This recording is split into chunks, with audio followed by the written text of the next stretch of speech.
दिल छूने वाली कहानी, एक फरिश्ता ये भी।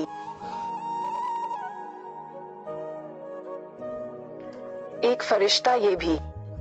मैं कई दिनों से बेरोजगार था। एक एक रुपए की कीमत जैसे करोड़ों लग रही थी। इस उठापटक में था कि कहीं नौकरी लग जाए।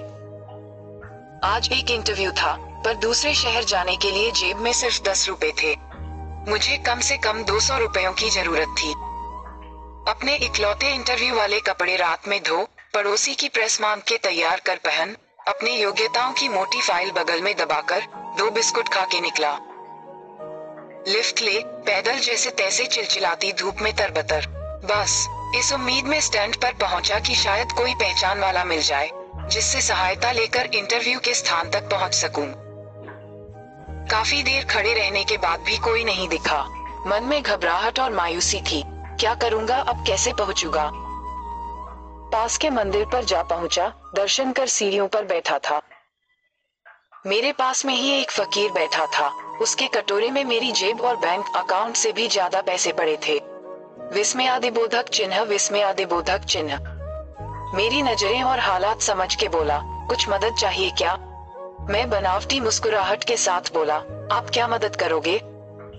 चाहो तो मेरे पूरे पैसे रख लो। वो मुस्कुराता बोला। मैं चौंक गया। उसे कैसे पता मेरी जरूरत? मैंने कहा, क्यों?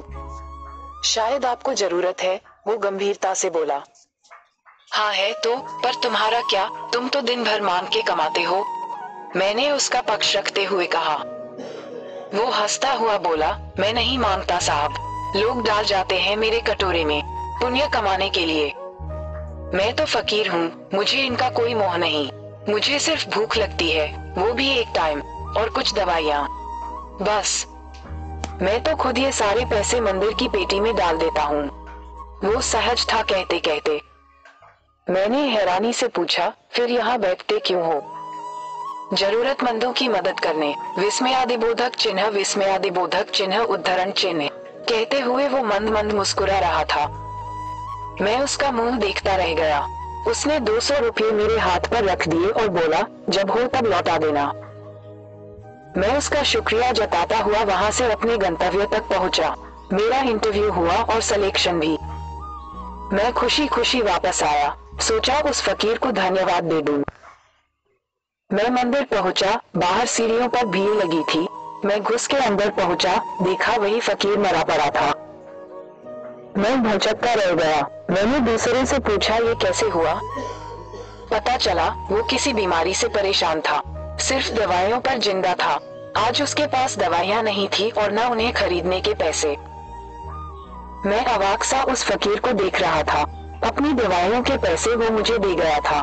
जिन पैसों पे उसकी जिंदगी का दारोमदार था, उन पैसों से मेरी जिंदगी बना दी थी। भीड़ में से कोई बोला, अच्छा हुआ मर गया। ये भिखारी भी साले बोझ होते हैं, कोई काम के नहीं। मेरी आंखें दब्बा आई। वो भिखारी कहाँ था? वो तो मेरे लिए भगवान ही था। नेकी का फरिश्ता, मेरा भगवान। मित्रों, हम में से कोई नहीं जानता कि भगवान कौन है और कहाँ है। किसने देखा है भगवान को? बस इसी तरह मिल जाते हैं।